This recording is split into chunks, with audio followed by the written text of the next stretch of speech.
It's that going to the doctor scenario when you have a pain. You don't want to necessarily find out what it is because, people are naturally averse to bad news. You can't be like that with cybersecurity. If you don't have a cybersecurity vendor, if you don't have a company helping you out with that problem, get on it. Everybody is a target at this point. Your company is not small enough to be off an attacker's radar. I have seen 5-person companies, actually I've seen 2-person companies attacked and hit. So, my advice is don't be afraid to ask for help.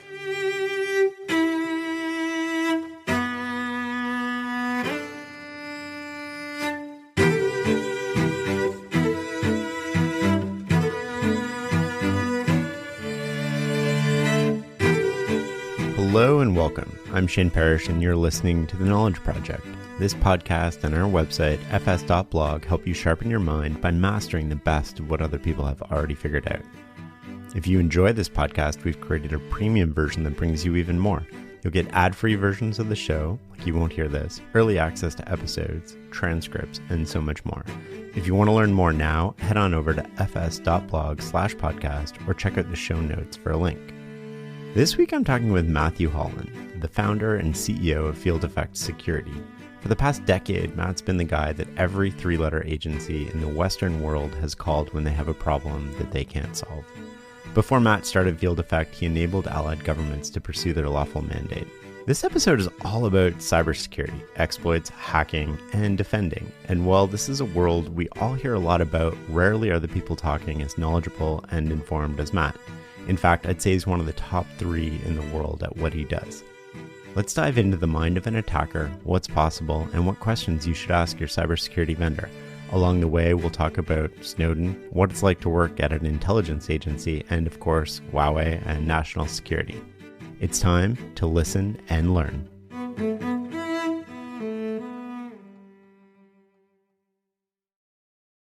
So I've known you since, 1999 we met? 2000? Yeah, around then, yeah. That's crazy. Yeah, world. We used to work together at the intelligence agency. Yep. And then that was the most insane period of time ever, right? We're in this small team.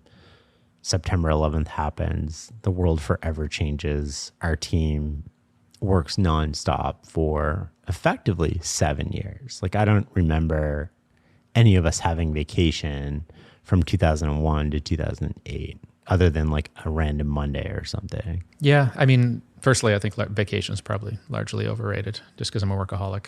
But yeah, no, it was a really neat way to start. I mean, our career was just a year or 2 apart, but it was definitely a very interesting experience being thrust into an environment where everything you do contributes much more than you would ever think. Because coming out of university, you want to get a job with a good salary. All of a sudden, in our case, we're doing things that actually matter to the country, that have a very significant outcome. And it's like going from zero to mature very, very, very quickly. Overnight. Yeah. Yeah. I remember one of the first meetings I had with you, we were trying to figure out how something worked. And I stood up, in my university sort of bravado. And I was like, oh, I'll tell you how this works. And then I spent like 30 seconds explaining this thing. And then you looked at me and just deadpanned, like, you're absolutely wrong. Here's how it works. You stood up, and for 45 minutes, you worked through like every instruction that happened in the operating system. And I was just blown away by your level of knowledge. I mean, that's kind of you to say. There's probably a factor of blown away at how much of a jerk I was in the process of that, which I'd like to say has changed, but probably not so much. But yeah, it was a really... it was cool. I think the environment that we got to work in was learning from people. For me, that time in my life really defined what a good team was. When you learn something, you share it with other people in the office. I remember, there was 5 or 6 of us in particular at one point where it was a very large research focused group.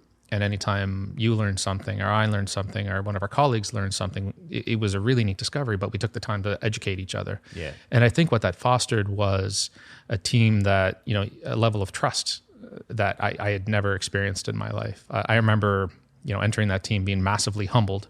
And once the ego got dealt with, and you could really jump into that environment. It catapults one's growth. And I still look back to those times and consider myself extremely lucky. And I guess always acknowledge that time in my life largely defined who I am today.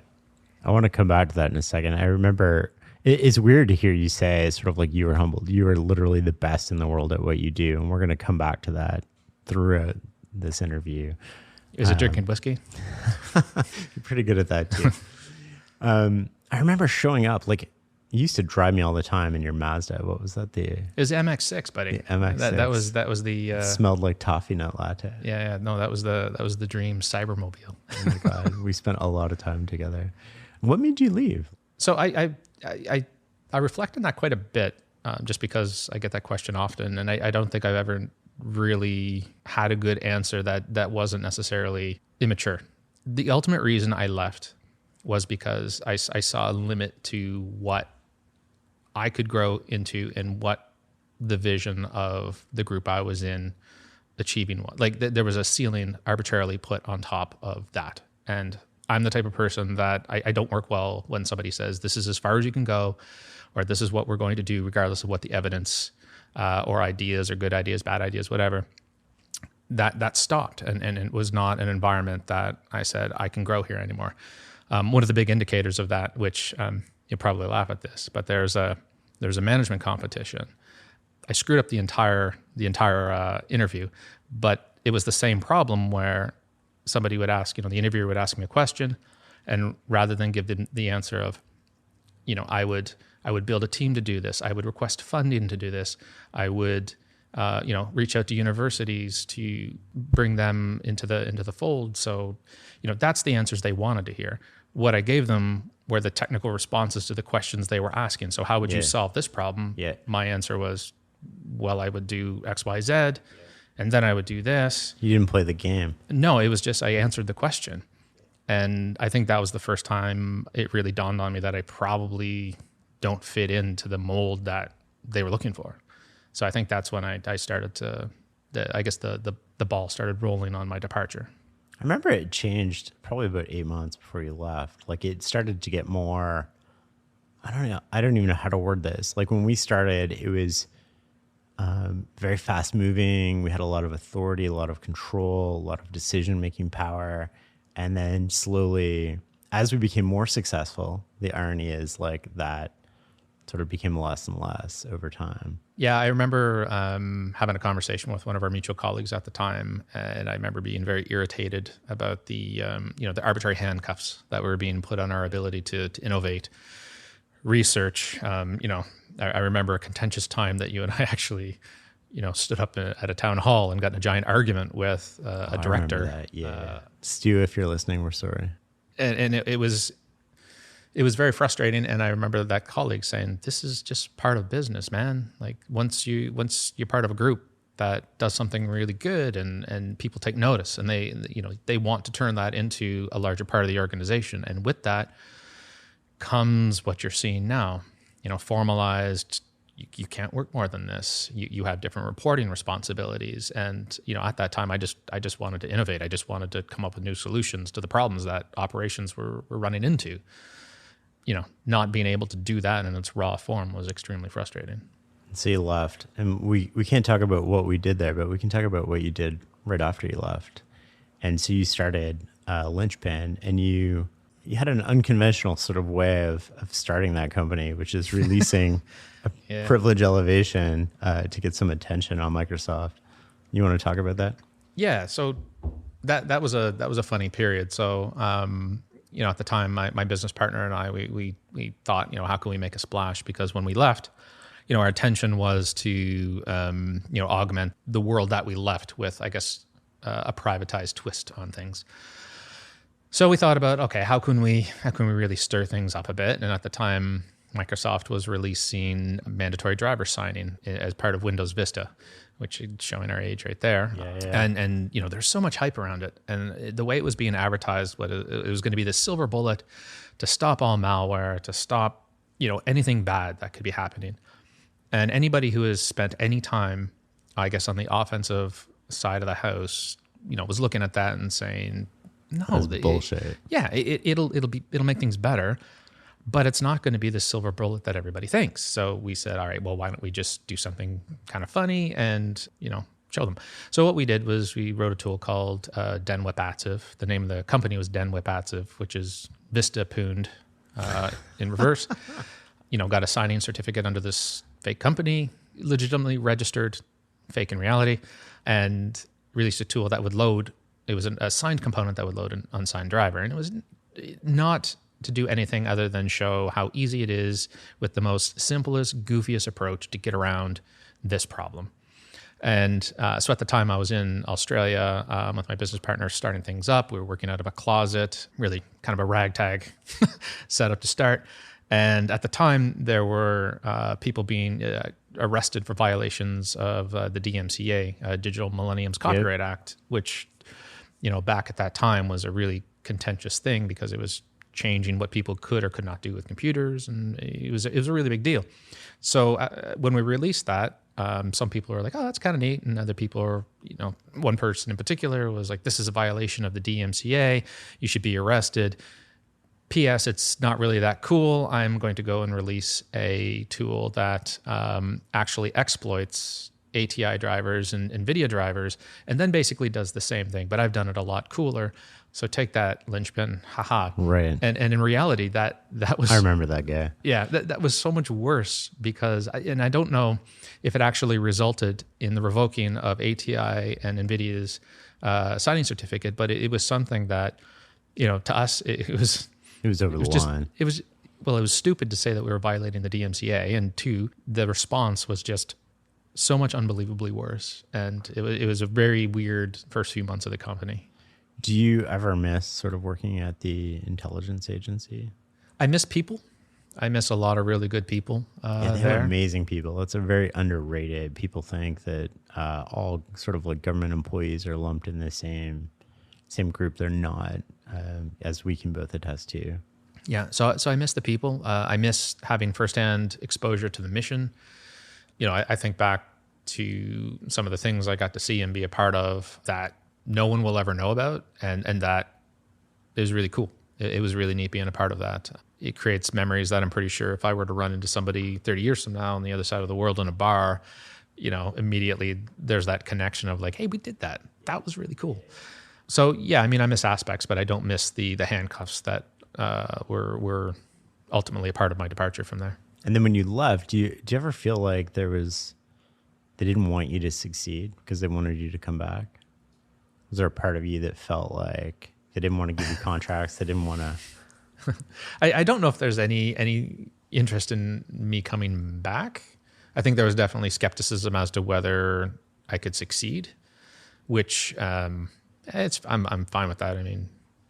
Clearly at the time, my business partner and I were the first ones to kind of make that jump and do that together. And there was a lot of skepticism as to whether we should be allowed to do that, whether we are able to do that. I remember having a departure interview with a high-up manager who sat me down and said, you're going to go sell to China. You're going to enable China. And I looked at him in the eye and I said, what on earth would make you think I would ever do that? That is the most ridiculous thing ever. So I think there was a bit of fear that we would enable, adversaries of allied countries, which... Yeah, in retrospect, I can understand. I just think at the time it was an immature view. I remember going to a meeting a couple of weeks after you left, and they were like, "Oh, we're not going to buy anything from him," and I was like, "We're going to end up giving this guy like $50 million a year." I want to say I was closer to reality than they were. Well, so the idea of going private was taking the handcuffs off and creating an environment where we put really, really smart people together. Part of our recruiting strategy was immediately going after the best people in the community and taking all barriers out of their way and letting them do amazing things. I want to dive into that a little more because you were able to replicate an entire wing of an agency, if you want to say that, with 1/20th the number of people and have higher output. How were you able to do that? You just took them out of the environment, and what enabled that? Largely removing barriers. I think that was a big component of it. Giving them an environment that they could excel in, which breaks down into what tools do you need. do you need to put in a purchase requisition to get what you need, or can I just get that for you? Right. Like that was one of the comments from one person I remember early on when they joined. They're like, okay, these are the things I'm going to need to do my job. And I was like, okay, I'll be back in 30 minutes. And here's your stuff. And the reaction was, really? Like, we can just do this? It's like, yeah, go be a genius. Go produce amazing things. So I think that was a big component. I think making it clear that everything that we were doing was as a team. And I think, as an aside, this is one thing I think people who are entrepreneurs sometimes get caught up in, that it's about them. It's about their journey. And the way I approach it is, no, we're all in this together. I'm really lucky to have you in the company. And creating that environment where they knew that they were lucky, that I appreciated them, and that whatever we do, we're doing together. I think it's an empowering message to build a team around. I remember one of the things I took away that I've learned from you is when you started doing that with people and you were like, what equipment do you need to do your job? And you just go out and get it for them. And they were astonished by how simple that was. And that's something we do with everybody here too. We just sort of like, what is it you need to do your job to the best of your ability? There's a downside to that too, which is really interesting, because then you lose the excuse of the equipment's the problem. If only I had the right tools, I could like deliver, right? Yeah. Like, so there's this subtle sort of undercurrent to it, which is, I expect you to be amazing at what you do and keep getting better. Yeah. I think for some people, sometimes just that belief helps them get there. And so you did LPL from what, 2007 to 18 to 2018. What are some of the lessons you learned about growing that? When you ended, how many people were there? So globally, I'm going to lump in the partner company that we were sold with, but I think we're at the time close to 90 to 100. We sold in 2018, but I didn't leave until December of 2019.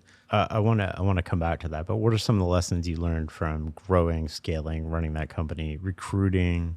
I think one of the biggest things was starting a company from scratch. At that time, I had a computer science background. I clearly had a lot of experience in cybersecurity. I took some accounting courses and marketing courses in university, so I think there was a bit of a foundation as to, okay, if I remember doing a business plan, because that was one thing you did. You made a business plan. But one thing through the Lynchpin experience that I got to have was I got to do every job. So I got to literally be the janitor. I got to be the marketing person. I got to be the primary salesperson. I remember doing really challenging sales pitches in front of audiences that didn't even want me in the room because I was, stamping on their creative territory. I got to write code. I got to manage projects. I got to be the evangelist in the company. And going from there to Field Effect with that base, I think allows me to really, make decisions that are more informed. It allows me to I guess, understand and appreciate all the different parts of Field Effect, and which is a much more diverse. Well, we're going to come to Field Effect in a second. So I think there was that. I think the ability to make decisions and be confident in those decisions, not get caught in paralysis of decision making. That is something that I think at first I struggled with, but over time, the ability to filter out the noise and focus on the things that actually truly matter have really helped. So why'd you leave? I mean, right before you left, you're the guy every 3-letter agency, and basically the allied world would call when they had a problem they couldn't solve, and you would solve it. Why leave? I was going to make a joke about they ran out of problems, but it wouldn't be funny. They didn't. No, problem's done. I'll problem solve. Yeah. Actually, the same reason I think, and this is actually where I think I realized why, the root factor of why I left CSE is it was a similar scenario where you guys got bought. Yeah, but it was a change in what I could do. I started to see a ceiling on what I could achieve, and it became clear to me that I was the square peg trying to fit into the round hole because of ambitions and more creative things that I thought we could do. And that was actually a pretty interesting experience, coming to terms that I was the square peg in the round hole, because it definitely took time to, the hole's not going to change. Yeah. And you go through this evolution of like, what's wrong with everybody? Why is nobody on board with this? And then the realization that, oh shit, it's me. I'm the problem here. And then the appreciation of, okay, understanding why that is. And I think that ultimately made the transition very easy, actually. And it's not something that I look back with at this point with any animosity or anything. It was just part of life. You exited with more than enough to sort of walk away for the rest of your life and just sort of like sit on a boat in Costa Rica and never have to worry again. And then... But the sharks. There are sharks. Sharks. Yeah. But then you started Field Effect, and how many employees are you now? Almost 100. You're almost 100. You're entirely self-funded to this point. So you basically took all this money you made and you were like, oh, I want to do this again. And I'm going to put it all on the line. Like, what went into that thinking? I had several factors. I think I really enjoy solving hard problems. And the current state of the cybersecurity industry, to say it's a hard problem is an understatement. It is an unethical shit show, I would say. And it really bothers me where it's at. So I think there's a large part of me that wants to fix that.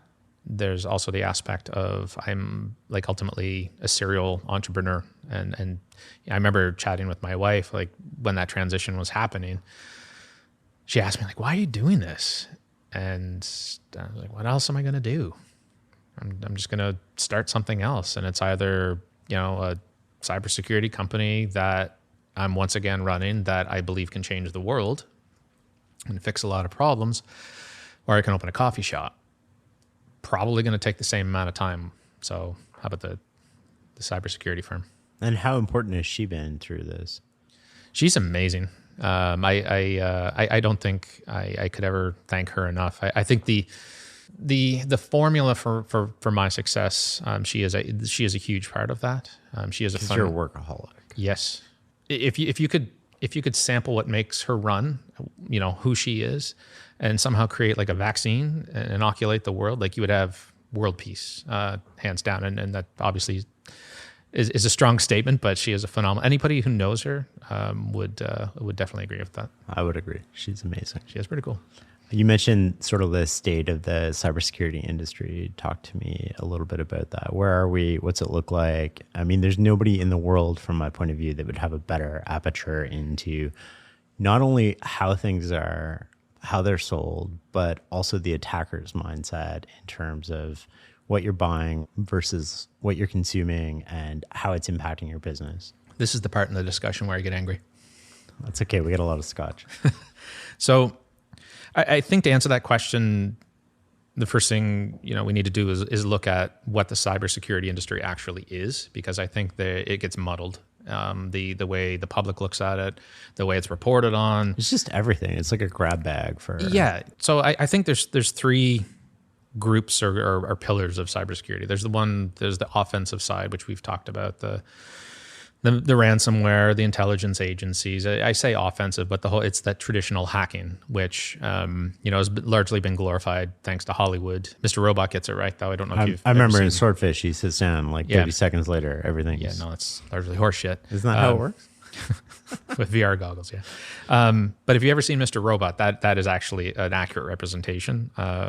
If you ever are curious, but it is it is this glamorized thing that is entirely misrepresented, but it is an economy in itself. There's an economy behind ransomware, and they get paid for it. They are successful. There's an economy behind intelligence agencies. That is ultimately what drives that, dollars and cents. On the defensive side, the second bit, and by the way, the first bit only exists because humans are generally horrible at writing software. So that wouldn't exist if people were actually good at security models and implementing software. The second bit only exists because the first bit exists. So that's the defensive side.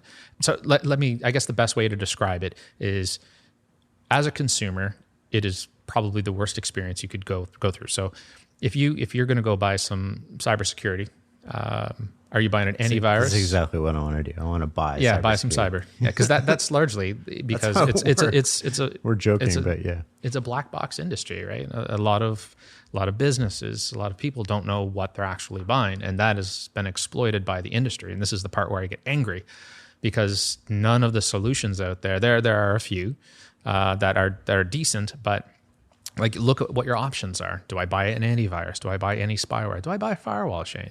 Maybe an IDS, intrusion detection system, maybe endpoint detect and respond, maybe user behavior analysis, maybe a network monitor. And the way that vendors will try to push it forward is they say, you actually need all of that, which is total crap. You do not need all of those things. They do not work well together. So that whole thing angers me to no end. The third bit is a category that isn't actually cybersecurity. I read an interesting article recently, and it kind of clued me in. I was like, actually, yeah, no, this third thing or pillar exists that is entirely wrong. And it's that bit that happens in, on the internet, social media, that type of thing, that isn't actually security related, but people like to kind of put a box around that. So an example would be, election interference. So what are the organized influential campaigns on social media to get people to vote in particular directions? I do not think that's cybersecurity, but that also gets lumped in. So that is the third bit, which is kind of like faux cybersecurity. It's a little bit confusing because then you lose track of what's actually happening. But I mean, intelligence agencies have been spying on other countries forever. One of the things that have changed now is not only the amount of consumer data and the value of that data, but also that people are spying on companies now as a means to fast track their R&D. Yeah. Why invest hundreds of millions of dollars when you can sort of like just hack into somebody else's computer and download all their work and then claim it as your own? It highlights why, companies need to take this problem seriously. And I don't think it necessarily extends just to large companies at this point. Legal firms, accountants, huge targets. I mean, you think about what they're dealing with in regards to confidential agreements, financials of individuals and companies. And that's one thing I think we've seen over the last couple of years is the attention that state-sponsored groups are going after. It's no longer, the Sonys of the world. It is now your law firms, because there's a lot of intelligence value there. Patent firms. Yeah. I mean, there's a lot of intelligence value there. So how seriously smaller companies need to take this threat, I think, has really gone up. I find it super interesting. I mean, I was talking to KPMG just last week, and they were like, "Oh, send me this." And I was like, oh, how do I send it to you? And they're like, just put it in an email. I was like, what are you talking about? Like, I'm not putting that in an email. Yeah. I sort of compromised with I used quickforget.com and uploaded something. And it's like, this is good for 6 hours. So you better download it. But it's amazing to me that the lack of thought that goes into the information you share and how that manifests itself or what's exposed, right? Because if somebody breaks into that computer, that whole email chain's there. Now the file's there already, but a lot of the emails stored in the cloud, it's a lot easier to access than people realize. What makes you want to tackle this problem? This is the greatest intractable problem ever with tons of competition. The government's doing host-based. You have private sector doing all of these things, cobbling together solutions. What makes you think that you can have a better outcome for customers? Probably arrogance. I joke, but that's. Nobody knows the industry better than you do. But seriously, there's billions of dollars going on here. Yeah. So if we look 20 years ago, it's the same problem. One of the things I tell people when they join, when I hire from intelligence agencies, is that be prepared to be disappointed, because the problems that you are going to see will shock you that they're still out there. So the techniques that are 10 years old, or the problems that should be 10 years old, are still happening today. And I think that's a large referendum on how not good the cybersecurity industry is at actually trying to solve the problem. And if I look at, the vendors out there, I'm not going to name any specific competition, but what I see is a sales strategy that is like a warped used car salesman strategy. And that's probably an insult to used car salesmen out there, because it's much worse. It's all about the transaction. It's all about, getting that done, taking the customer's money and saying good luck. And that isn't resulting. We're not responsible for anything. Yeah. And that's not making anything better. How should that work? How do people buy cyber? Isn't it I wasn't on sort of the acquisition of cyber side, but this Gartner quadrant, does that sound familiar? Yeah. So that is, I guess, a measuring system, a measuring stick to help vendors or customers or prospective customers, companies, I guess is a better term, to guide them in buying what they may or may not need. There are a few problems with that. The Gartner quadrant system is often outdated. We were, for example, Field Effect was marketing a managed detect and response service well before it was defined in Gartner. And ironically, at the time, we had a hard time gaining traction. Because that's always looking at like existing sort of technology Yes. and threats Yep. and looking backwards saying like, oh, these people accomplished this, but not looking forwards Yep. in terms of where the industry is going. Yeah, so that is a useful classification system. It is just behind the curve continuously. The second thing is I don't think businesses actually necessarily know what they're looking for. Yeah, like how would you be educated if you're like a law firm, an accounting firm, you got 100 employees, you don't have like a cyber guy or girl, and No. you like how do you go about doing that? So I mean that's ultimately the realm that Field Effect sits in, the small to medium business space, because it is infeasible for every company to have an IT team. And in our experience, I mean, an IT team is good. They have expertise, but they may not necessarily be, security experts. Is that kind of like Shopify for cybersecurity? Because Shopify is really arming you. You don't have to worry about building a store. You don't have to worry about managing inventory. You don't have to worry about they're arming the rebels, if you will, against Amazon. Like, are you giving world-class technology to small and medium-sized businesses as a means to, like, you don't really have to know all the ins and outs of cybersecurity, but then it becomes trust-based. Like, why would I trust you over another vendor? That's a great question. I mean, I think trust takes time. You don't just magically get trust right out of the gate, and I think that is something we put a lot of time into building. We take time to create a customer relationship, ask customers what their needs are, what are their problems, and then tell us about your network. How can we help you? And early on in that process, I think it becomes clear that we're not just out trying to sell software in a commoditized way. The first thing we do is do an external view of the network and identify, okay, here's a problem right here. We want to help you fix problems. It's not just here is a solution that you have to run with. It is all about us helping you be better, fixing problems, and sustaining that moving forward. And that is largely a component that I don't think most vendors in the cybersecurity industry get. They are more interested in showing you, check out this really cool interface, which no one in your company is probably going to know how to use. And then if you don't see something, it's like, oh, it's not our fault. It was in the interface somewhere and you didn't. Yeah, you didn't see the logs, so why didn't you action that? And that I mean, I think the assumption that the average business is going to care about cybersecurity is a false starting point, because businesses, you buy your computer hardware, you get your IT set up. If I'm a business and out there, I'm not starting my day off thinking, oh, I can't wait to buy some cybers or understand some cybersecurity, and that is the baseline. Right. That I think for an effective solution, that's what you're dealing with. You're dealing with a company or a customer that doesn't care about cybersecurity, but you need to help them. The baseline of the interface could be an office manager, not somebody who has a computer science degree or somebody who has any background or interest in cybersecurity.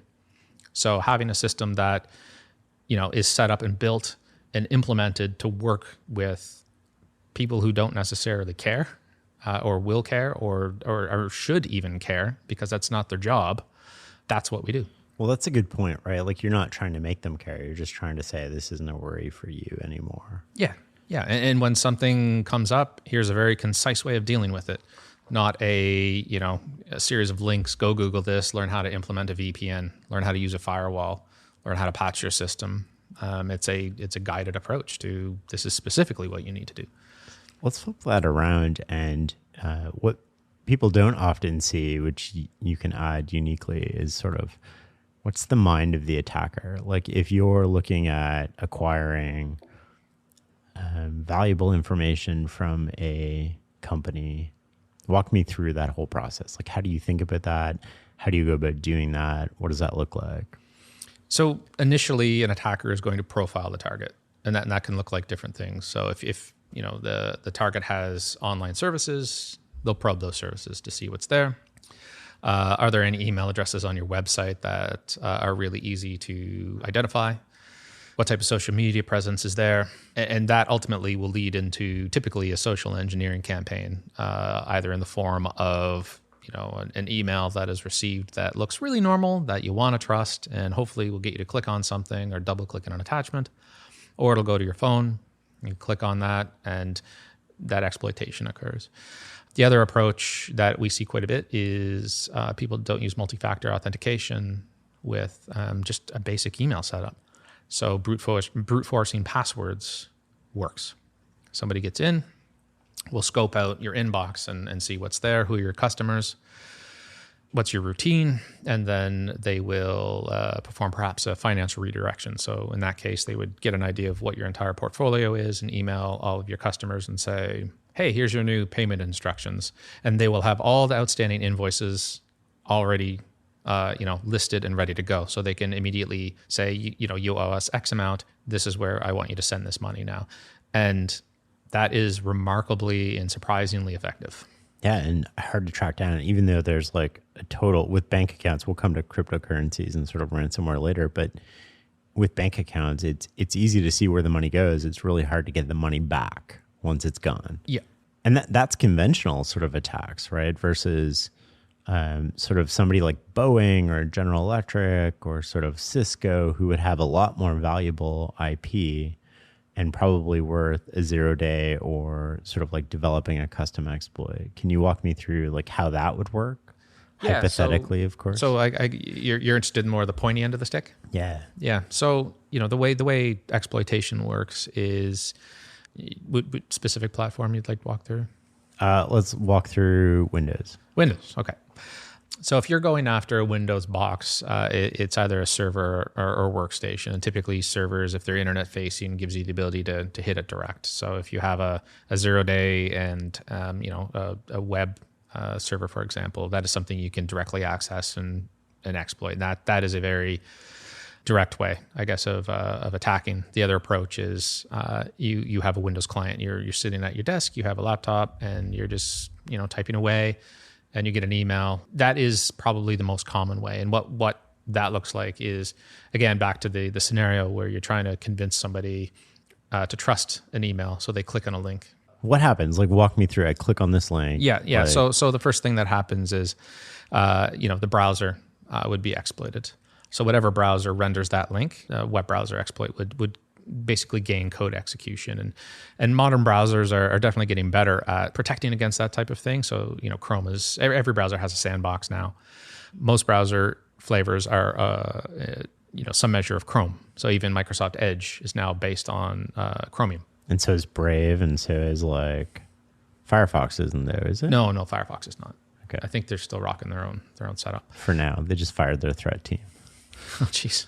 I didn't even hear that. So yeah, it gains execution inside the browser. And then the goal is then to gain privilege in the operating system. So that could constitute a sandbox escape to get out of that browser sandbox, a privilege escalation to ideally execute at a higher privilege level to basically nullify any security on the host, and ideally get execution in the operating system's kernel. And once you're there, it's largely game over. So but you get kernel on an individual host. Walk me through how does that become network access to at a super admin level or? So once you have that, there really is no barriers to doing anything on that host. So if you want to open up comms back to mothership, you can do that. If you want to access a whole bunch of data, you can do that. But how do you open up comms? Like, isn't everybody monitoring these links now in terms of like how you exfil information? No. So we're kind of diving into why this is actually a really hard problem and why any specific pillar doesn't work. So if you only buy a network monitoring solution, you won't see really anything that I've described thus far. If you buy an endpoint-only solution, there may be hints of things that have happened depending on the sophistication of the endpoint solution. But as soon as it gets so particularly deep in the kernel, you're not going to see that. So it's a very challenging position. That's why having a holistic approach is so important. You need network, you need endpoint. So if you get by either one of those things, the other will pick it up. And how does that work? Like on a particular client, I can understand how those things communicate. But then how do you take an attack on one company and then translate that into a defense on another company with something you haven't seen before? So I guess largely that depends on how well the cybersecurity solution is implemented. If it is part of a network where you can dynamically signature an attack quickly and create an artifact, we'll say, that can be applied across the network of other customers, that is a way to combat against that.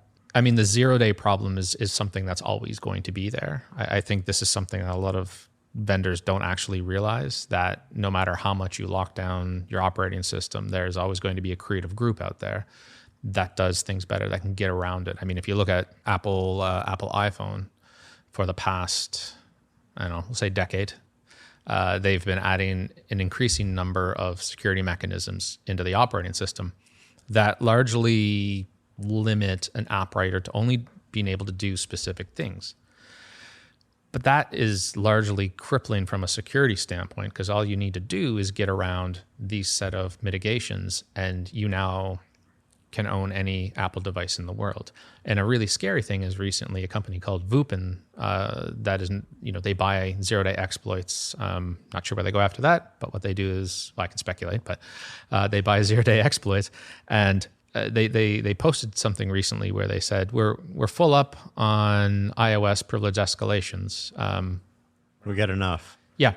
And if that isn't a wake-up call to Apple, I don't really know what would be. That's basically the industry is saying, yeah, your operating system is not as secure as you think it is. It's kind of like the Great Wall theory, right? Like you have this big wall around, but once you're on the inside of that wall, it's like there's no defenses after that. Yeah, and that perfectly describes Apple. And that actually describes every mobile operating system out there. Well, Android, talk to me about the specific challenges with Android, because they have like a host of other problems that aren't common occurrences that have to be dealt with. Like everybody has a different version of Android that they're running. It's always out of date.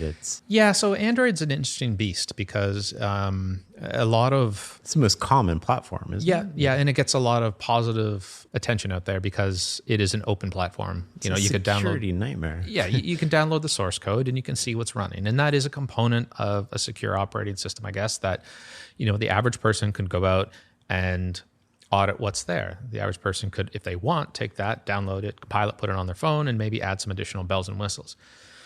The concept is very noble. The reality of it is not so great, because what we have today is there is the main Android branch that evolves, that Google releases. Android 11 just got recently released, and vendors will take that and they will adopt it as is, or they will customize it, or they will take particular parts of the what's called a change history. It's basically the changes that have been made to the code base. When that is taken in context with vulnerabilities, the fixes may or may not make it in. So you could have, the latest Samsung phone running Android 11 that doesn't actually have all of the security fixes that the main Android branch has. Right, because somebody's accepting or rejecting. Yeah, and I can tell you that 100% certainty. I have not looked at Android 11, but what I have experienced over the past 2 decades, there are problems in the Samsung version that have been missed because humans, again, are part of the equation. And on the list it'll say CVE fixed, but those fixes aren't there. Bad guys or attackers will know that, and they will exploit that. And there is literally nothing you can do to defend against that if you are a target. And that is a pretty frightening proposition. So you would rather go up against an Android phone than an iPhone if you were an attacker? That's an interesting question. I think the odds of getting exploited are higher on Android, although the nature of Android also creates a scenario where there's so many different flavors of Android.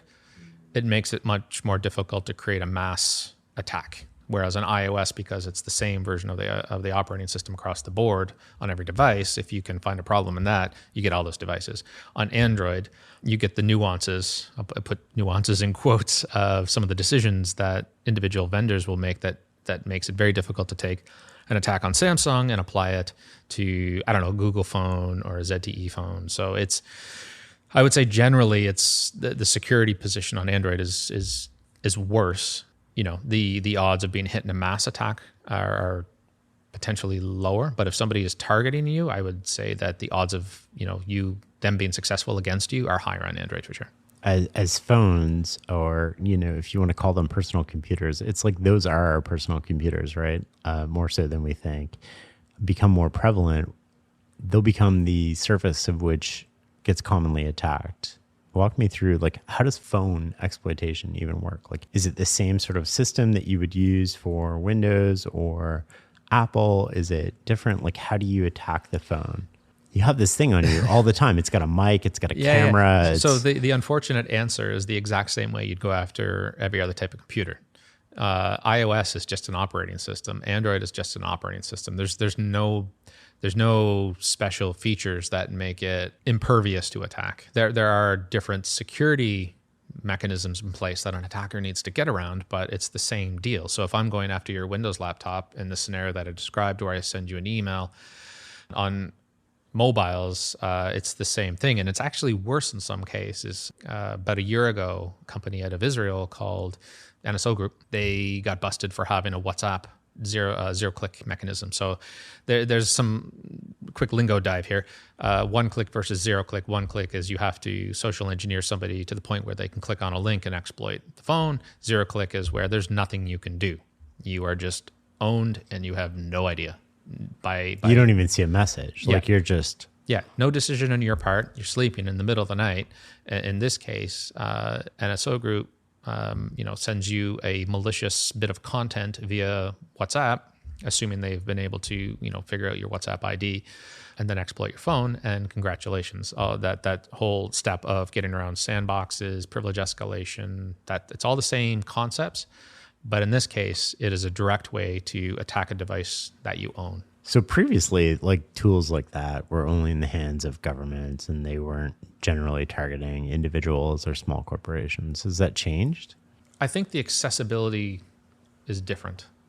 There's like an asymmetry to this, right? Like some person, some teenager, guy or girl sitting in their garage can literally have a massive disproportionate impact. I'm thinking of the attack on Twitter recently and how that was a social engineering attack.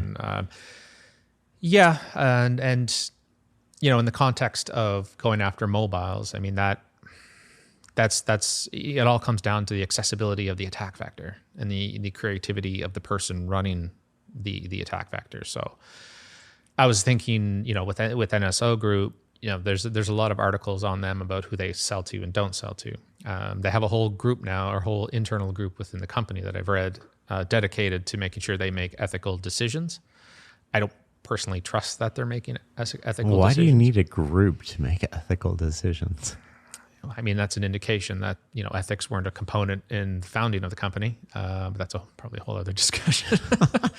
But yeah, I think, the point that the attacker and what that looks like is it's much more plausible that it is not an intelligence agency. You look at the groups that are running out of other countries. I'll pick on India a little bit just because I've seen some IP reports on some problems coming out of there. But firms of social engineering efforts, it doesn't take a lot to go after Android that's 2 years old. And how many, I haven't looked at the statistics of how, what the market coverage is of Android versions. Pretty confident that if you're rocking a version of Android that's a year old, you're probably a pretty big target. And that, again, I don't mean to pick on Android, but that is just a reality of how that ecosystem has evolved. People don't really realize the scale at which this affects the economy, right? Like, you see these ransomware attacks, which I want to come to next, in terms of like $20 million paid in Bitcoin. But what you don't see is the trillions of dollars in IP that have been transferred to foreign governments over the last decade. Recently, we've seen a lot of intellectual property leaks. I kind of feel that, it's, if you were going to steal intellectual property and then create a competing product, with traces, which, Huawei got busted for that. Yeah, well, I want to come back to Huawei. Yeah. Internal rage meter just went up. It's a much more, deniable scenario where, things hit the internet and people say, okay, it was out there now. So it's public domain knowledge. So having separation from the attacker and the beneficiary of the results of the attack, it makes a lot of sense if one's goal was to get a hold of somebody's intellectual property. I mean, once it's out there, everybody's going to consume it. You look at the leaks of the whole Eternal Blue leaks. It's a series of tools from NSA that got leaked. Windows vulnerabilities. Went to WikiLeaks. Was that NSA or was that the CIA ones that got released? Vault 7? No, that was NSA. Was there CIA ones, or am I making that up? No, there was one that was rooted in Vault 7 was that group. Was that leak, I guess. The one I'm referring to was from NSA, and it was a whole treasure trove of tools. And this one was particularly interesting because it really, there are events that occur that destabilize, I guess, the defensive posture. Ransomware in general, I don't get how it even exists. It is the easiest malware to detect and stop. How there's even an industry around that blows my mind. But the attack vector that people use to wrap ransomware, the payload, weaponize that chain that I talked about earlier, basically allowed a point and exploit capability on patched Windows machines. So walk me through ransomware. Like what happens? Depends on the flavor, but the overall goal is to extort money out of the victim. So there's different ways to do that.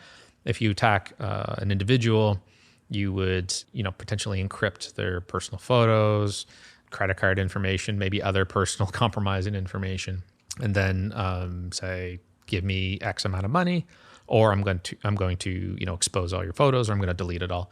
When it comes to businesses, it's more of going after intellectual property, where if a particular workstation gets compromised, ransomware runs on that workstation, encrypts everything, potentially deletes everything at the time, typically making a copy of it because there's value in that, and then we'll go through all the network shares and do the same thing. So there's one particular, there's different groups, I guess, of ransomware actors out there. Some that are, won't call a bluff, and others where if you say, I'm not going to pay you, they will 100% follow through on what they're going to do. And this weird, I guess, sub-industry has emerged from ransomware actually being a thing and being accepted, where companies will actually act as negotiators. So if you think back to those really cool movies where, there's a really cool hostage negotiator trying to talk somebody out of the scenario, that exists for ransomware.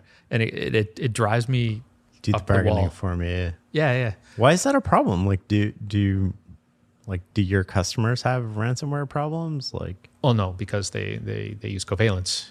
We protect against that vector. But the one thing. How do you stop that? Like, if it's that easy to stop, why doesn't everybody stop it? I wish I had an answer to that. I don't think a network monitoring solution will not stop ransomware. There's nothing you can do about that. You need to be on host. Yeah, you have to be on host, and you have to have a measure of sophistication and tradecraft to identify and block it. We have some coexistence scenarios where I won't identify the companies, but they are very, very large, successful companies, cybersecurity companies, and the ransomware gets by them, but we stop it. And it blows my mind that, based on those because for companies, you, that's easy. Like that's not a big thing that you're worried about. It is a very, very basic profile to stop, identify. I might be jaded because I've been doing this for 20 years, and in the grand scheme of things that I've been a part of, ransomware is definitely low on the sophistication bar. Do you think it would exist without cryptocurrency and anonymous payment forms? Because it always seems to be, at least in the news, it's always like, you need to pay in Bitcoin so I can run away with this money. And yeah, I would say it'd definitely be harder, because that is definitely a very convenient payment structure to pay with Bitcoin. I'm just thinking in the cases where we've seen financial redirections, and those are anonymous accounts that are used and then torn down. So there's definitely. How hard is that to track? Like if you're sort of like the FBI or another 3-letter agency, to follow that path?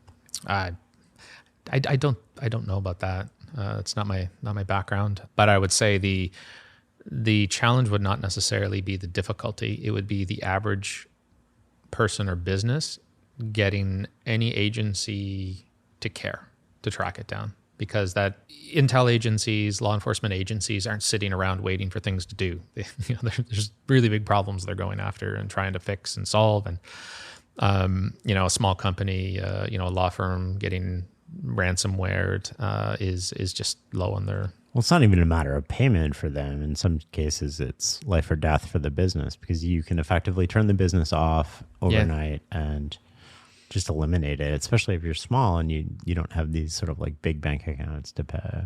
Yeah. I'm aware of, businesses that have been shut down because of ransomware. The payment is just too high, and it's much easier just to say, okay, thrown in the towel. We're going to fold up shop and maybe start again. And this is ultimately why I don't I get very frustrated that companies will pay ransom or not take the time to hire a company ahead of time. Like, it's much easier and cheaper to be preventative and to harden your system and be ready for attacks. I mean, that is the reality of today. And anybody who thinks otherwise is, they've got their head in their sand. You're going to get ransomware. Bad things will happen, and hopefully it doesn't kill your company or compromise customer data. That's a whole other aspect of this equation that I don't think people take into consideration. If there are legal obligations to report compromises in customer data now, there are fines. I remember before COVID-19 dropped, there was discussions about 6-figure fines going to Canadian companies if they are ransomwared, customer data gets compromised, and it is shown that they weren't taking the problem seriously ahead of time, so they didn't have the adequate security protections in place. What's adequate? Like, that sounds so subjective. Yeah. I mean, is that back to that Gartner, I checked the box, you can't sort of like fire me? So if I was a virtual CISO, I would probably reference the Gartner Quadrant to make sure that the executive board is covered in regards to liability. There's almost like 2 layers to this, right? There's the apparent layer, which is like, I want to solve cybersecurity, but the real layer is like, I want to keep my job, and the easiest way to do that is not take any risks and go with the industry standard. And ultimately, when it comes down to accountability, that is a safe way to go. It is, unfortunately, even if you're owned. Yeah. It's the safe way to go, but it is not the best thing for the company. It is not forward facing. I think it's being naive in regards to the type of attacks that are coming. So if you're a customer and you don't know a lot about this, what are the questions you should ask to sort of reveal the type of solution you're getting for real, instead of sort of like checking the box? Right off the bat, I would say, how are you protecting my company? Just tell me how you're protecting my company. Like, full stop. What happens when something goes wrong? And you'll probably get a whole bunch of, sales jargon. What's the difference between a good answer and a bad answer to that question? Oh, God. If somebody uses the word next generation, seamless, AI.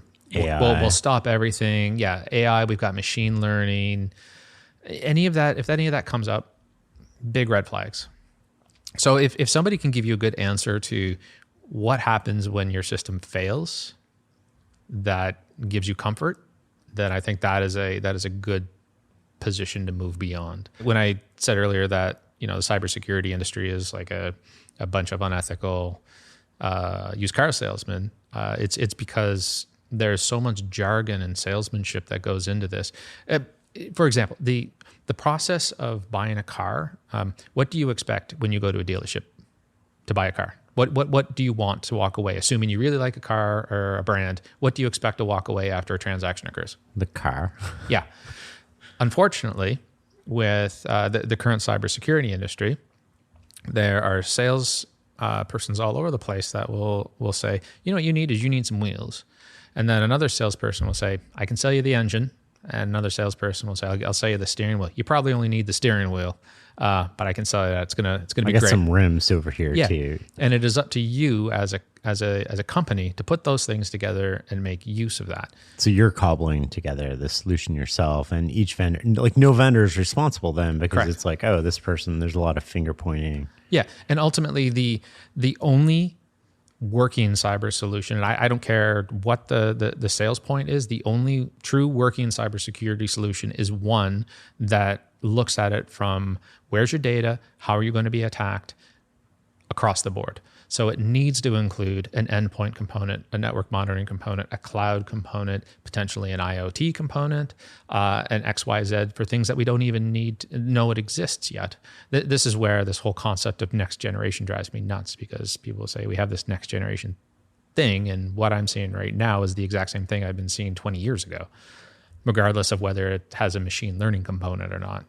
Like, what does that mean, next generation? Like, if you knew the next generation of exploits, you'd be... Well, ultimately, it doesn't mean anything. A good solution should be iterative. A good solution should be engineered to handle the future without needing to put a sales tag around this is what we have now. We call it the next generation thing that the world's never seen. P.S. It's got machine learning, AI, blah, blah, blah, blah, blah, which ultimately doesn't mean anything if you're a buyer. All it does is confuse you. It drives me nuts. There's so much jargon in this industry in particular, right? And a lot of it is salesy. Like, it's created by the sales teams, the sales force, the number of times I have had to worry about this, these features that are sold to businesses around the world, being on the other side of the coin just years ago, never. I've never had to worry about machine learning. And by the way, existing machine learning implementations and a lot of solutions out there is the exact same thing that, I've seen in antiviruses back in 2005. They just didn't call it machine learning. It was just training analytics to look for anomalies. And so when you were an attacker, what did you worry about? Oh, that's an intimate question. Getting caught. I mean, ultimately, so as an attacker, it is a continuous balance between risk and losing a capability. And this is... What does that mean? And I'm speaking from, back when I, was at CSE. It means that, when I said earlier that on the, that first pillar of cybersecurity, if you want to call it a pillar, there's an economy behind it. So there's a cost to building capabilities to go after a particular target. If you lose that capability, that immediately is an expectation of, okay, find a new one. And it's difficult. There's cost to that. There's labor, and that is a very big component that goes into the risk equation as to how you're going to approach an operation, how aggressive you're going to be. And different agencies around the world will do different things. I mean, you look at China and Russia; they're remarkably aggressive with a lot of, I don't want to say disregard to their own intellectual property and what they're using, but they're certainly not quiet about what they're doing. It's like spray and pray, right? Yeah, I find it really intriguing. It makes me wonder a little bit. Like, do they have an army of thousands of people in warehouses cranking this stuff out? Which they probably do, which is really scary. Yeah, one of the things that I always found really fascinating about intelligence problems was there's always a country with more people who are just as smart, if not smarter than you, and just as good, if not better, technology than you, and yet you're tasked with sort of defending or, in some cases, acquiring information against these people, and the hubris that sort of like goes into, oh, we know best. And yeah, that was always an intriguing calculation back at CSE. It's a good debate to have, I guess, if you've got something that took a lot of time to build. Do you throw it down a hill and hope for the best, or do you protect it? Do you put shoulder pads and knee pads on it and try to make it last as long as possible? And so talk me through that, though. Like, how do you see that? Because allied governments, friendly governments, whatever you want to call them, have exploits that are 0 days that they don't release, that have huge national security implications. Like, we've seen some of those become public. and have massive implications. Wasn't the NHS hack in Great Britain the result of a stolen 0-day from an allied government? That one's tough. Like, should they disclose them? What's your, like, how do you think about that? So full disclosure, I don't have as much exposure to what the internal debate is on that. I'm aware that it happens. I think a lot of it comes down to what the perceived value is gained versus lost. If you don't disclose something and you use it operationally, is there more good for the mission, the country, its people by not disclosing it versus disclosing it and losing a capability? Yeah, it's a tough one because the adversaries of allied governments aren't going to disclose. They're not going to care. If they have something they can weaponize, they will use it. And I think, unfortunately, that is probably the tone that is set globally that underpins a lot of the decision making. Like if you're being attacked constantly and having your nation's intellectual property stolen, I mean, you could disclose all the vulnerabilities you have and you know about as a nation. It's not going to stop them. It's just not going to. There, going back to the Vupin example of there are more out there. There's a backlog apparently. Yeah. Speaking of, I'm going to probably push some of your buttons here, so you might want to take a drink. Talk to me a little bit about Huawei. I'm just going to leave it there. Expand on Huawei. So we've had many conversations. What a chestnut that situation is.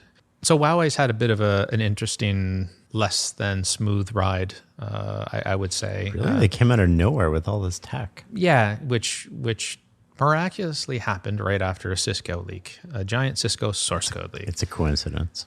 Yeah. So, there's documented ties to the Chinese federal government with that company existing. There is, I don't know if they were ever convicted. It was back in 2003, 2004, but there was a very clear-cut case that Huawei was using conveniently leaked intellectual property. This is back to, if I was going to steal your intellectual property, it is much more deniable if I leak it out into the internet and then use it and come out 6 months later and say, oh, look, I just found this out there and I used it. Really convenient. Coincidence. And where we are today, Huawei basically, price undercuts other vendors. And I ask, how did they get to that point? That sounds like they have a lower R&D budget. And how do you have a lower R&D budget? You get intellectual property via creative means. Today with them being banned from the U.S., I don't disagree with that. I have different thoughts about the whole TikTok situation. But wait, dive into the Huawei thing. Why don't you disagree with that? Why don't I disagree with them being banned? Yeah, I agree with them being banned too, yeah, so I don't think there is a framework to build trust. I don't think they have earned that trust. And given, if a nation is going to re-kit their entire country with a new type of wireless gear, especially with the complexities of 5G, you need to trust that vendor. You need to be sure that the interests of that vendor are at the very least not opposed to the interests of the country that you're in. And I don't know how anybody could possibly say that about Huawei. I remember when the Brits did this whole thing, like, we're going to set up this accredited lab, we're going to test it, so we're going to allow British Telecom to use it, but we'll test everything that's deployed. I remember just like that would fall apart in a second, because the minute there's a 0-day, you're going to deploy it right away, especially if it's leaked on the internet, and then you've deployed code that you haven't code reviewed, and then the whole thing just falls apart. And I'm like, okay, well, it doesn't scale to the realistic pace of software development. Right. So let's imagine that a government does have a program in place where every iteration of source code, and these aren't small systems, we're talking millions of lines of source code. Yeah. Let's assume you have a crack team of amazing source reviewers that can say with confidence, yep, this looks great. Or better yet, they have a set of automated tools to be able to derive that answer, which is challenging, probably possible, extremely challenging. The realistic outcome is the time for, let's say Huawei releases a new iteration. The time from that release, because if they are a vendor that actually believes in securing their product and that new release of the firmware has, fixes, time matters. You're against the clock before vulnerabilities could be discovered and put out. Because all it takes is for them to release that firmware once, have somebody rip that firmware apart and identify differences between the old and new. So you're immediately up against the clock. And if this ideal analysis process is being slowed down in any way, you're immediately compromising the vendor and giving them the argument that this system doesn't work. Because and I don't necessarily disagree with that. If I was the vendor and my releases were being slowed down by a month, I would get pretty cheesed because it's not my fault. Yeah, you're slowing down fixes. And oh, I'm sorry, your routers just got hacked. That's on you. That's not on the vendor at that point. So I don't think that concept is one that actually works. And the way to avoid that is sort of like just not allow that in your critical infrastructure? Or do you think it should be not allowed in any infrastructure? Your personal take. Oh, my personal take. I'm completely fine with the ban. I mean, they're still allowed to sell into Canada. I'm not aware of what the. I think it's not allowed in my knowledge is out of date, so we'll have to fact check this. But I think it's not allowed in the critical components of Canadian telcos, but it's allowed on the periphery. But that's silly when you think about it, right? Because you don't want to ever be held hostage to somebody who can turn that off. And somebody who's more patient than you, right? Because you could just go 25 years with no incident, and then all of a sudden there's an incident. But you've built up 25 years of trust and credibility. So the story you tell yourself is, we haven't had an incident. It's cheaper because it's likely subsidized, and not only R&D, but subsidized by the government. Yeah. So, I mean, ultimately, I don't have any problem with Huawei being banned in the US. I would not argue about that. By the way, the name of the vendor is Zerodium. Vupin started Zerodium. Okay, they're the ones that buy the zero days. Yeah, I always lump them together. Well, same parent company, I would imagine. Yeah. Yeah. What do you think of Snowden? Oh, I feel like you're asking questions that is slowly taking years off my life. So I've been doing that since I met you. No, you're great, bud. I do not agree with what Snowden did in any way. And that is putting it very, very kindly. Regardless of, at this point, there's been things that he brought to light that has been declared illegal. The unfortunate assumption is that agencies, security agencies, intel agencies are, these devious groups that are like, let's do whatever we can. And I don't think the average person actually realizes how difficult that job is, how normal the people are who do that job. They have families, they come in, they want to, solve a mission or solve a problem, make things better. And the way he went out with this giant trove of information, which I'm going to come back to, completely ignores the way that technical implementations get approved. It's not like developers are sitting at their desk and say, I have this great idea, let's go do it. And all of a sudden it's running in operations without any, accountability or review. There's a team of lawyers, depending on the size of the country, that will look at that and say, this is okay, this is bad. I remember being at CSE and arguing for something for, I don't know how many years, but there was a problem legally and it didn't get through. And that vetting process, people take extremely serious. And if something goes through that process, there is a measure of legality to it. There are a group of lawyers who honestly like to say no to ideas that have said, yeah, this is okay. So the idea that anything that has been deemed illegal, I'm not in a position to say that's right or wrong, but what I can say is the process that those things would have gone through. People underestimate the sheer size of the bureaucracy crazy. To get anything implemented. It is absolutely crazy. So that whole side of things, I find unfortunate because the byproduct of that is distrust for agencies that are working extremely hard to keep countries safe. And it is extremely disheartening for those people to, get dragged through the mud publicly when the public doesn't actually have an awareness as to how much they sacrifice on a day-to-day basis. Like I couldn't count the number of long nights that I've seen people work. It can break families, it can break relationships, and it has, yeah, definitely.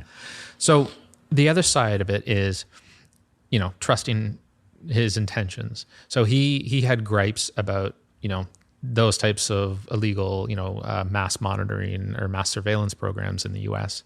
Why did he go public with such a large archive that had nothing to do with that? Why did he, expose completely legitimate legal intelligence gathering programs that have a ton of people's names associated with that? Why did he go out the door with that? And that, I think, is what I have a much larger problem with, in that, there was no thought process. To me, it seemed like more he was just giving the intelligence community the middle finger. Yeah, I mean, I sort of took away the same thing from that whole thing, which was, even if he felt just in what he was doing, it would have had a different sort of feel to it when it came out. And you don't need to reveal the techniques. You can just reveal the details of the programs. But the actual techniques that he revealed, the software techniques, the exploitation techniques, that definitely cost people lives, that had a huge impact on people working there. Yeah. And how far back did he set programs? How much did, entire agencies need to go into damage control because some Yahoo decided that this thing over here was illegal? And then, P.S., here's a whole bunch of other interesting stuff, unredacted, being released. Yeah, I think people think, there's no names associated with it. But like on the original documents, there's definitely names. And I think we both assume that every intelligence agency worth their salt in the world has unredacted copies of all of those documents. Yeah. To the best of my knowledge, WikiLeaks doesn't receive redacted versions of things. I mean, that's largely my opinion on him. If he's So you don't think he should be pardoned? A little part of me will die if he's pardoned. Why do you think he's in Russia? Is there something to that story? I mean, where's a safe place to go when you've burned, a particular group, like right into the It's pretty bad the when your enemy's safe back door, place right? is Russia. Yeah, I mean, I'd be really curious to actually know what his living conditions are like right now, and hopefully they're not comfortable. But I mean, he brought it upon himself. There's other ways he could have done that, and come forward with. How could you have done that differently? What do you think? Well, I like think internally, there's lots of outlets for that stuff. He said he followed that. There was no documentation released that I can remember that he did follow those. Yeah, I mean, you look at the whistleblower protection that's in place now. Was that post Snowden though, or pre? Yeah, I was just thinking that I don't know whether it was post Snowden. I mean, maybe his decision to do that would have actually improved the protections for whistleblowers, and that's probably important to acknowledge. But it's I thought he was the best thing to happen to Linchpin though.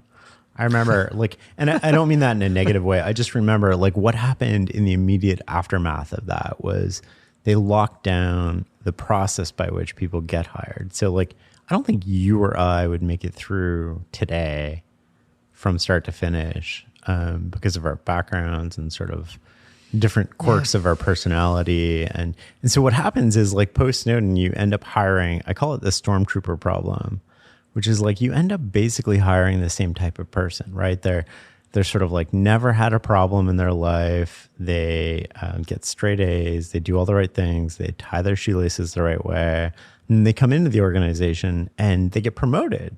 And the process for promotion now is sort of here are the 10 things you need to do to get promoted, because it's so sort of laid out and so bureaucratic that you end up year 30 and all of a sudden you're in charge of solving a problem that nobody's ever solved before.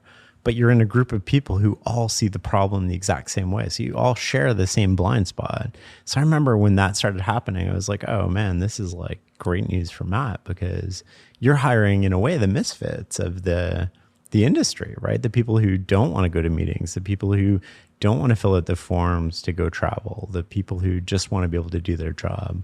Yeah, I'm trying to think back of what was there an effect. I don't actually know if I could speak to that without violating an NDA, honestly. But yeah, we don't want to get you in trouble. Yeah, this year. Yeah, I think how you characterize the mindset of these organizations are it's pretty accurate. I mean Well, we both sat in meetings where they're like, oh, we can't hire this person because there's a flaw in their background. And there's some legitimacy to that too, right? You're trying to manage top secret information. You're trying to manage risk and manage an organization. But the flip side of that is you're hiring effectively the same person. Yeah, you're not wrong. I definitely don't disagree. I think from one benefit, the linchpin from that was definitely it pushed people out the door. Absolutely. I think that's a trend that continues to this day. I mean, I'm still, full disclosure, actively recruiting from intelligence agencies. The people that are excited to leave and do something more and, for the lack of better terms, be unleashed to solve technical problems. Like there's that hunger there. And it's... I love that perspective of unleashing people that have sort of like had handcuffs before. And it's like now your ceiling is not bureaucracy. Your ceiling is your own ability. Yeah. I've been doing this for 15 years almost as an entrepreneur in 2 companies, and I've gotten to witness people go through that unleashing process, and it is really cool to see how 1 month after they're just blown away with what they are now afforded to do, and what I'm not saying don't do this. It is just, here's the goal, here's the problem, solve it, let me know what you need, we'll catch up every once in a while. In Canada, people typically join the company with 1 year leave of absence or a 5-year sabbatical component, and I always laugh about that because nobody's ever gone back. Well, so from a risk standpoint, that makes sense. So I never argue with that. But from a practical standpoint, nobody's ever gone back, and it's become something that I've seen weaponized against the employee. You're going to this company, we're not going to give you your 1 year leave of absence. And it's like, okay, that is an extremely bad decision, and you're showing some really unfortunate true colors. In that. Does that ever make somebody stay, or does it push them out the door faster? Pushes them out the door faster. And motivates them. Yeah. Chips on shoulders, man. There's something to the motivation that comes from that just drives people. I mean, Google's Project Zero is largely built from people who have exited the intelligence industry with a chip on their shoulder. I don't know if that's worked out so well. But I want to just sort of end on some of the lessons that you've learned growing Field Effect now to 100 people. That's the critical phase for a lot of companies. A lot of companies break in this sort of 40 to 100 people range because you start reaching the ceiling of the processes that you put in place, but also the ceiling of the people who've got you here. How do you think about that? How do you scale, and how do you go beyond that and crack through that sort of ceiling? I think the first component is making sure that everybody is going in the same direction. You have to be very straightforward, frank, honest when looking internally, but also what the company goals are. And everybody needs to know what the company goals are. I don't think that execution is necessarily something that comes naturally to a lot of people. And for me right now, one of my biggest concerns as we approach 100. As we go through COVID-19, I mean, when this COVID-19 started, there was a decision to be made to go aggressive or cower, I guess, from the scenario. And in my opinion, it was very clear we go aggressive because our competitors are probably going to be category B and damage control. So so you can get ahead. Yeah. So execution is a big part of that, and it takes a bit of time to understand what execution looks like in each particular problem or a given company. So that discovery of how do we execute as a group has been something that I think is extremely important, and largely the company is absolutely doing amazing at it. And that I think is one thing that always resonates in my head, that everybody has great ideas, but how you push through is execution. You need to materialize those great ideas into things that are reality. Is there anything else you want to say about the state of cyber before we wrap this up? Am I out of swear jar no, content? Man, say whatever you want. Yeah, I think we're already explicit at this point. So, so I would say, if you are a company looking for help, it can be a challenging thing. I think it's that going to the doctor scenario when you have a pain. You don't want to necessarily find out what it is because people are naturally averse to bad news. You can't be like that with cybersecurity. If you don't have a cybersecurity vendor, if you don't have a company helping you out with that problem, get on it. everybody is a target at this point. Your company is not small enough to be off an attacker's radar. I have seen 5-person companies, actually I've seen 2-person companies attacked and hit. So my advice is don't be afraid to ask for help. hello@fieldeffect.com. Yeah, the second thing I would say is anybody out there looking for a really cool opportunity for a really cool company. The experts of the world, regardless of what company you're working for right now, we're always looking for more people. That's amazing. My kids call you Uncle Matt, but they also, whenever Elon Musk comes out, they say, we know somebody who's going to do more than Elon, and we're sort of like, and they're pointing to you. So we're looking forward to seeing how this progresses over the next couple of years. I don't know how to respond to that, but that's very kind of them. Thanks for chatting, man. Yeah, thanks for having me. It was a good time. Hey, one more thing before we say goodbye. The Knowledge Project is produced by the team at Farnham Street. I want to make this the best podcast you listen to, and I'd love to get your feedback. If you have comments, ideas for future shows or topics, or just feedback in general, you can email me at shane@fs.blog or follow me on Twitter at ShaneAParish. You can learn more about the show and find past episodes at fs.blog/podcast. If you want a transcript of this episode, go to fs.blog/tribe and join our learning community. If you found this episode valuable, share it online with the hashtag #TheKnowledgeProject or leave a review. Until the next episode.